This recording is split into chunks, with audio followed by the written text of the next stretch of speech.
വിശുദ്ധ യാക്കോബ് ശ്ലീഹ എഴുതിയ ലേഖനം അധ്യായം 2. പക്ഷപാതത്തിനെതിരെ. എൻ്റെ സഹോദരരെ, മഹത്വപൂർണനും നമ്മുടെ കർത്താവുമായ യേശുക്രിസ്തുവിൽ വിശ്വസിക്കുന്ന നിങ്ങൾ പക്ഷപാതം കാണിക്കരുത്. നിങ്ങളുടെ സംഘത്തിലേക്ക് സ്വർണ്ണമോതിരം അണിഞ്ഞ് മോടിയുള്ള വസ്ത്രം ധരിച്ച ഒരുവനും മുഷിഞ്ഞ വസ്ത്രം ധരിച്ച ഒരു ദരിദ്രനും പ്രവേശിക്കുന്നുവെന്നിരിക്കട്ടെ. നിങ്ങൾ മോടിയായി വസ്ത്രം ധരിച്ചവനെ നോക്കി ഇവിടെ സുഖമായി ഇരിക്കുക എന്ന് പറയുന്നു. പാവപ്പെട്ടവനോട് അവിടെ നിൽക്കുക എന്നോ എൻ്റെ പാദപീഠത്തിനടുത്ത് ഇരിക്കുക എന്നോ പറയുന്നു. അപ്പോൾ നിങ്ങൾ നിങ്ങളിൽ തന്നെ വിവേചനം കാണിക്കുകയും ദുഷ്ടവിചാരങ്ങൾ പുലർത്തുന്ന വിധികർത്താക്കളാവുകയും അല്ലേ ചെയ്യുന്നത്. എൻ്റെ പ്രിയ സഹോദരരെ, ശ്രവിക്കുവിൻ. തന്നെ സ്നേഹിക്കുന്നവർക്ക് വാഗ്ദാനം ചെയ്ത രാജ്യത്തിലെ അവകാശികളും വിശ്വാസത്തിൽ സമ്പന്നരുമായ ദൈവം തെരഞ്ഞെടുത്തത് ലോകത്തിലെ പാവപ്പെട്ടവരെയല്ലേ. എന്നാൽ നിങ്ങൾ പാവപ്പെട്ടവനെ അവമാനിച്ചിരിക്കുന്നു. നിങ്ങളെ പീഡിപ്പിക്കുന്നത് സമ്പന്നരല്ലേ. നിങ്ങളെ ന്യായാസനങ്ങളുടെ മുമ്പിലേക്ക് വലിച്ചിഴിച്ചു കൊണ്ടുപോകുന്നത് അവരല്ലേ. നിങ്ങൾക്ക് നൽകിയിരിക്കുന്ന ധന്യമായ ആ നാമത്തെ ദുഷിക്കുന്നത് അവരല്ലേ. നിന്നെപ്പോലെ നിന്റെ അയൽക്കാരനെയും സ്നേഹിക്കുക എന്ന വിശുദ്ധ ലിഖിതത്തിലെ രാജകീയ നിയമം നിങ്ങൾ യഥാർത്ഥത്തിൽ അനുസരിക്കുന്നെങ്കിൽ ഉത്തമമായി പ്രവർത്തിക്കുന്നു. നിങ്ങൾ പക്ഷപാതം കാണിക്കുന്നെങ്കിൽ പാപം ചെയ്യുന്നു. നിയമത്താൽ നിങ്ങൾ കുറ്റക്കാരായി വിധിക്കപ്പെടുകയും ചെയ്യുന്നു. ആരെങ്കിലും നിയമം മുഴുവൻ അനുസരിക്കുകയും ഒന്നിൽ മാത്രം വീഴ്ച വരുത്തുകയും ചെയ്താൽ അവൻ എല്ലാത്തിലും വീഴ്ച വരുത്തിയിരിക്കുന്നു.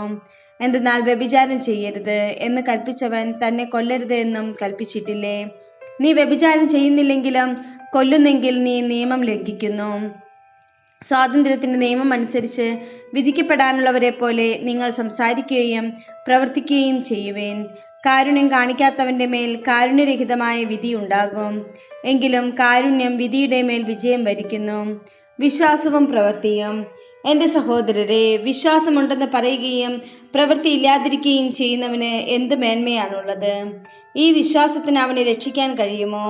ഒരു സഹോദരനോ സഹോദരിയോ ആവശ്യത്തിന് വസ്ത്രമോ ഭക്ഷണമോ ഇല്ലാതെ കഴിയുമ്പോൾ നിങ്ങളിൽ ആരെങ്കിലും ശരീരത്തിന് ആവശ്യമായത് അവർക്ക് കൊടുക്കാതെ സമാധാനത്തിൽ പോവുക, തീ കായുക, വിശപ്പടക്കുക എന്നൊക്കെ അവരോട് പറയുന്നെങ്കിൽ അതുകൊണ്ട് എന്ത് പ്രയോജനം?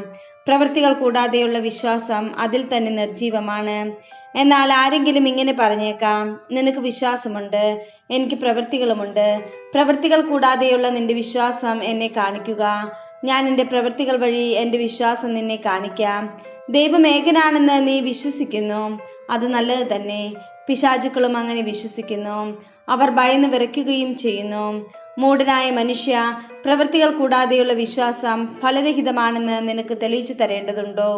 നമ്മുടെ പിതാവായ അബ്രാഹാം നീതീകരിക്കപ്പെട്ടത് തൻ്റെ പുത്രനായ ഇസ്ഹാക്കിനെ യാഗപീഠത്തിന്മേൽ ബലിയർപ്പിച്ചത് വഴിയല്ലേ. അവന്റെ വിശ്വാസം അവന്റെ പ്രവൃത്തികളെ സഹായിച്ചുവെന്നും വിശ്വാസം പ്രവൃത്തികളാൽ പൂർണ്ണമാക്കപ്പെട്ടുവെന്നും നിങ്ങൾ അറിയുന്നുവല്ലോ. അബ്രാഹാം ദൈവത്തിൽ വിശ്വസിച്ചു, അത് അവന് നീതിയായി പരിഗണിക്കപ്പെട്ടു എന്ന് തിരുവെഴുത്ത് നിറവേറി. അവൻ ദൈവത്തിന്റെ സ്നേഹിതനെന്ന് വിളിക്കപ്പെടുകയും ചെയ്തു. മനുഷ്യൻ വിശ്വാസം കൊണ്ട് മാത്രമല്ല പ്രവൃത്തികളാലുമാണ് നീതീകരിക്കപ്പെടുന്നതെന്ന് നിങ്ങൾ അറിയുന്നു. രാഹാബ് എന്ന വേശ്യ ദൗത്യവാഹകരെ സ്വീകരിക്കുകയും അവരെ മറ്റൊരു വഴിക്ക് പറഞ്ഞയക്കുകയും ചെയ്ത പ്രവൃത്തികൾ മൂലമല്ലേ നീതീകരിക്കപ്പെട്ടത്. ആത്മാവില്ലാത്ത ശരീരം മൃതമായിരിക്കുന്നത് പോലെ പ്രവൃത്തി കൂടാതെയുള്ള വിശ്വാസവും മൃതമാണ്.